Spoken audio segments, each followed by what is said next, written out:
It's all about engagement. Engagement with the screen, engagement with the content, engagement with the ideas. It's your mind and your eyes engaging. I think this idea of what happens to our brains and our imaginations when we don't go to the movies has been really tested sorely by this pandemic. The thing about watching it with a group of people is to have that group experience. This festival chooses films that you can't get out of your head.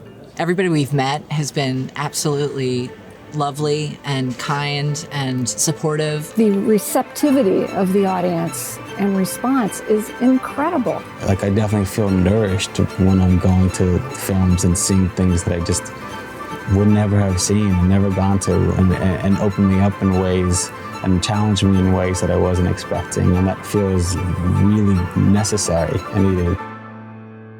Welcome. I am so happy to see you all back at Ebertfest. It's been 2 years, I guess, since we've seen each other. Three, oh my God, 3 years since we've seen each other.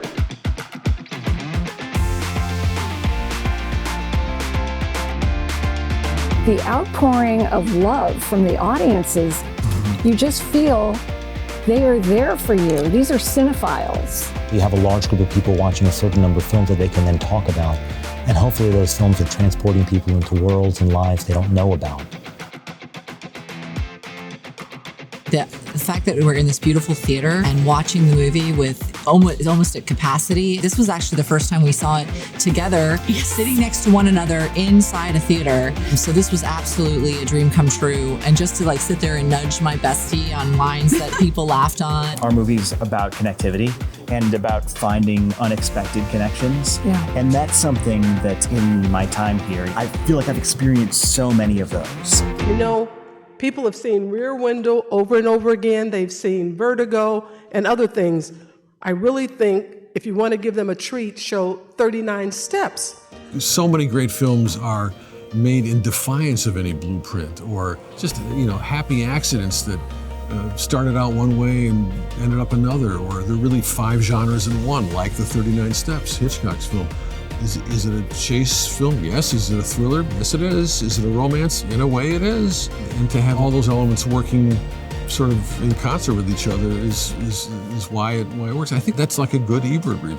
The experience of going to places that we weren't expecting and sitting next to people that we don't know and feeling and connecting in ways, that's the thing that I think that corrodes the soul when you don't have.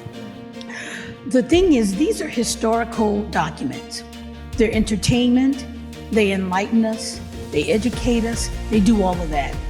But at the bottom of it, they're history books, and there's somebody's vision.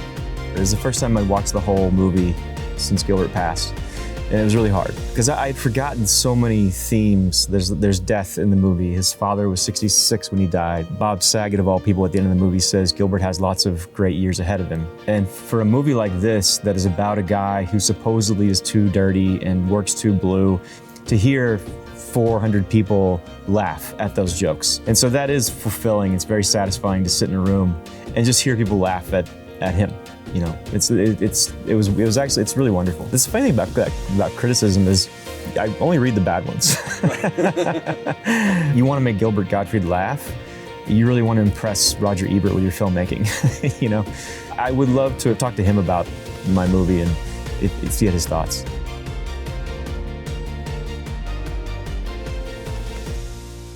I believe I knew Roger, as many of us did. Every time I turned on the television, he would come into my home, and he just felt like a familiar friend. He was like a god to us. We decided what directors we were going to take the little money that we had and go to the theater and see based on what he wrote. He enlightened us, having this extra little thing that we knew about cinema because we'd read him. The other thing about Roger, he was not professorial or doctrinaire about this is what makes a good film. Roger taught us how to properly view film. It's true. And to have Lifeline welcomed here in that history and that spirit is a very meaningful element for me as a first-time filmmaker. Ebert was always kind of benchmark critic that you knew that you were either gonna win or fail if he gave you a thumbs up. I told a number of people and friends around town, as they say, that I was coming, and everybody said like, "Oh no, that's such a fun. You're gonna have a really good time. It's really all about the movies, and it's pretty laid back. It's no pressure, and the crowds are always really good and supportive and everything." I really get teary about it, but Roger was so wonderful to me. A lot to me, his support. I think he is the voice in cinema that I miss the most. He discovered movies that we never noticed or we never had the opportunity to really see. And he pointed them out to you, and you only discovered them because of him, and he told you why. I remember he showed a movie here called In the Family, and I had never even heard of this film, and I am a film aficionado. It's a wonderful, wonderful movie, and I wouldn't know it if Roger hadn't discovered it. He loved movies and he loved books and he loved talking to people and meeting people and telling stories. And there's something about telling stories and being involved in other people's lives through storytelling that really keeps you alive, keeps you in a position to reflect upon your own life and understand your place in the world. And it's very hard to do that in a void of emptiness when you're in total solitude. I'm such a huge Roger Ebert fan, and I loved Life Itself. I've been following him and Chaz and the festival, and just to actually be here is incredible. Film, to me, creates empathy in you for the story you're hearing and the people you're seeing. That's something Roger always championed, was trying to know about and learn about people or places that you wouldn't otherwise know, and to empathize with them. As a kid, when it was the television that you had to get up and click the channel.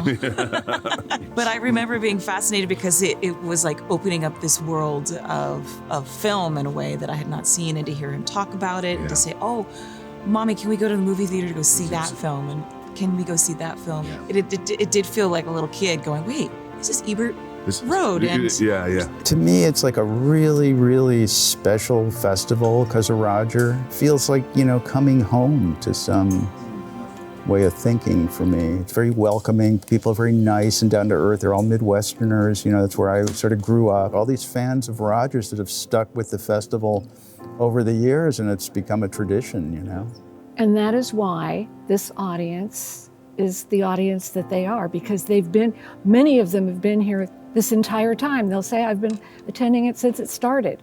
And I think that that's the reason we had this experience. This festival is movies that everyone would always want to see, every single movie, and they schedule it so that you can see every single movie. I mean, people watch 4 films a day. That's a serious commitment. Our movie has 100% Rotten Tomatoes, but it's not something that everyone knows about. So it feels so perfect that you would invite us, and I'm so happy and proud to be here.